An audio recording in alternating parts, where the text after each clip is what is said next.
Welcome to our first section of MLOps with SageMaker. Before we diving into AWS SageMaker, we like to understand high level of what is MLOps and its benefits. Even before we starting to know more about MLOps, let us understand the DevOps practices and its outcomes. And in the last 15 years, the DevOps became a mainstream on all the organization. DevOps brings the developers closer to the user by gaining a better understanding of what is their requirement and its needs. And it also brought the operation team closer to the development team by joining with their hands from the very initial stage of the development life cycle so we can help them to understand what does it take to run the application in the production in a secured and quality manner. And this also helps the application team to go from the code to production in a faster pace, but in a quality according to the organization standards. And continuous development is a very initial part of the cycle, and it follows the agile methodology. And continuous development works in smaller increments, allow the software development team to release their product in a quick and continuous with improved manner. This helps multiple team members work in agile manner on a same project, and branching strategy in a Git played a pivotal role in adoption of continuous development where we have many team members working on the same project in agile manner. You can look for trunk-based development for more information. Next come the code test. The testing is very important life cycle as part of the DevOps, and we will discuss more about in the next topic also about the security. But here I'm going to talk about the quality. It start with the unit test about the small code they were built, how it fared well, and then functional test. You can talk about the performance test, end-to-end test, and the load test. So testing is very important part of the development life cycle. And the best practices to perform the next one we talk about is security. The best practices to perform the security testing in the modern application development is at a very early stage because we are using a lot of open source libraries and best practices code from different GitHub, but we have different libraries. But we want to ensure that the libraries are don't contain any malicious packages, and we need to make sure it doesn't import it to the production code. So in order to do that, we want to make sure that we will do the security scanning before at the very early stage of the life cycle. And I highly talk about the SAST and DAST, static analysis, static code analysis. Sorry, here in the cycle of the SAST, here we talk about SAST and DAST. SAST is an open source testing, open box testing, and SAST is a static application security testing, which analyze your source code and check is there any security vulnerability before compilation. So it's a raw source code, and it also automate your testing application code a range of vulnerability using a popular security industry standards like OWASP. But SAS DAST is a form of closed box testing, which is simulate an outside attacker's perspective. It assumes that the tester doesn't know anything about your application and its functionality, but it can detect a security vulnerability that SAST cannot. And during it's more about the runtime. Then comes the continuous integration.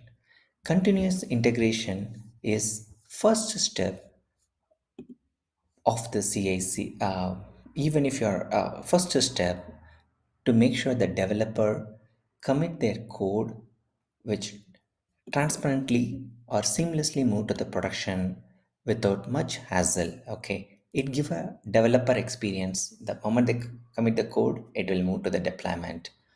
I am not talking about the production environment, it can be any other environment. And continuous delivery is the next extension of continuous integration. If you're talking about the continuous integration at the AWS, we can think at a high level of orchestrating the complete lifecycle using a code pipeline. Next comes the continuous delivery. Continuous delivery is the next section of continuous integration. This delivery phase is responsible for packaging or building your software or artifact it together, which going to be delivered to the end user. Imagine you are building a Docker application. Here in this cycle, we will make sure that we will completely build the Docker image and keep it to the repository like a Elastic Container Repository or Docker Hub. As- But we will not do the deployment, but we will make sure that the artifact is ready for the deployment.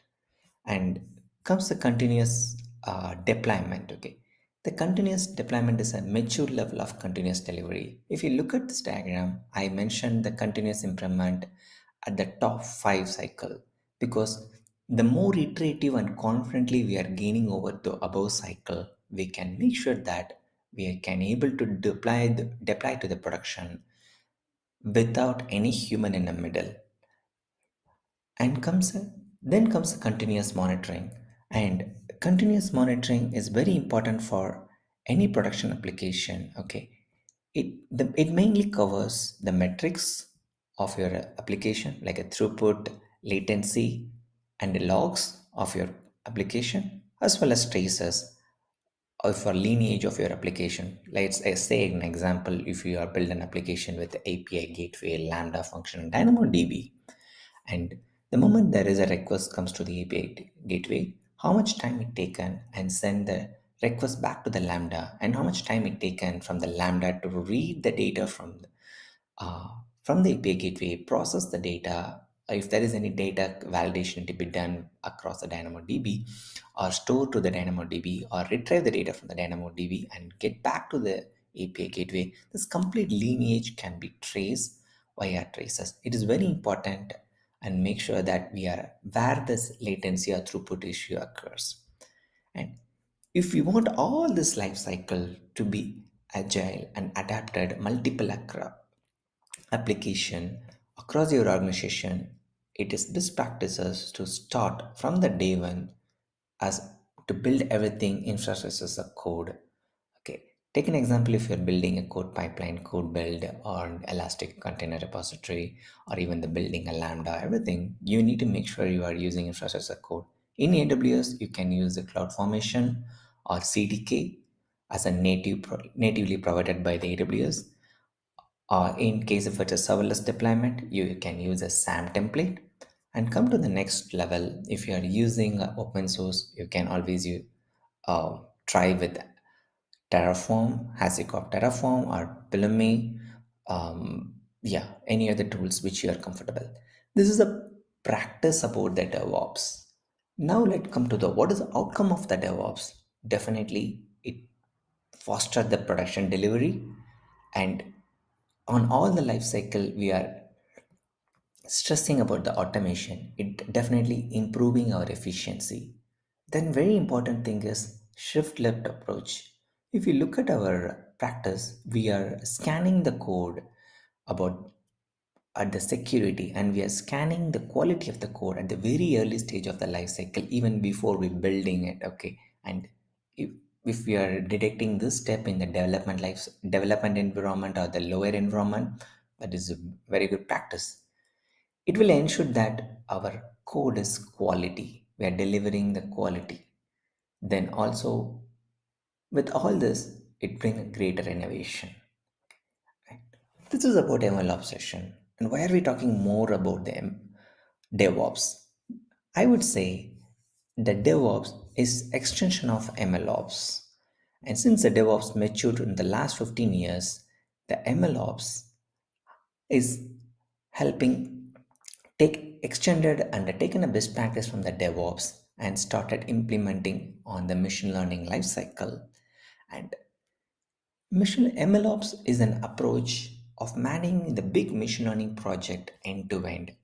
And why the MLOps is very important to deploy in a large scale machine learning system, because it we are dealing with the different personas. We are dealing with the data scientists, data engineers, machine learning operational engineers, and unlike in a DevOps where we're dealing with the code and the deployment, here as a operation perspective, deployment slash monitoring, but in here in MLOps we are dealing with data engineers who deal with data. Then we have a machine learning engineers or data scientists or domain expert who is dealing with more as an building an algorithm. At the as an output it is a model. Then at the last like it's operation, where we have a operation team handle the deployment as well as monitoring the machine learning model. And but unlike the DevOps, here we have to tweak a lot of settings, or I say a lot of features.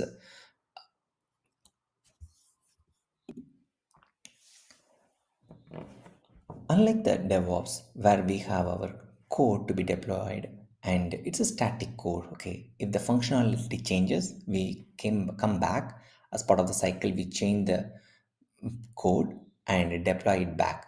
But in a machine learning, we are going to be deal with the real data where we have not seen in our most sometimes we not seen or tested in our test data or train data. We will talk about more about the ML of machine learning lifecycle in the upcoming session.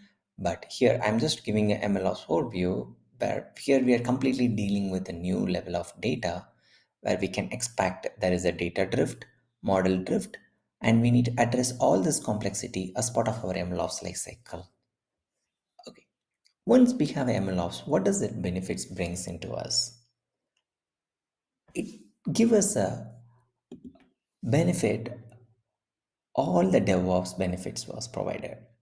Along with that, it deliver help us to build the machine learning product or the artificial intelligence product with the best ML model we have trained with in a seamless manner.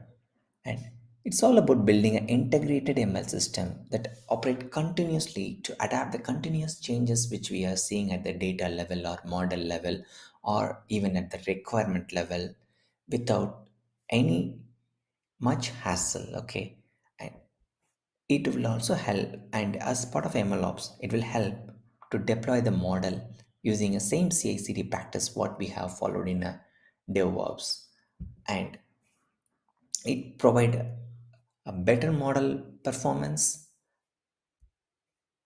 as well as it give a better tracking of the model, and it also make sure we are storing all the artifacts and the metadata about our machine learning lifecycle end to end.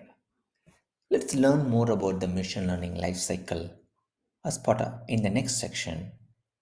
Thanks joining with us. Let's go to the next session.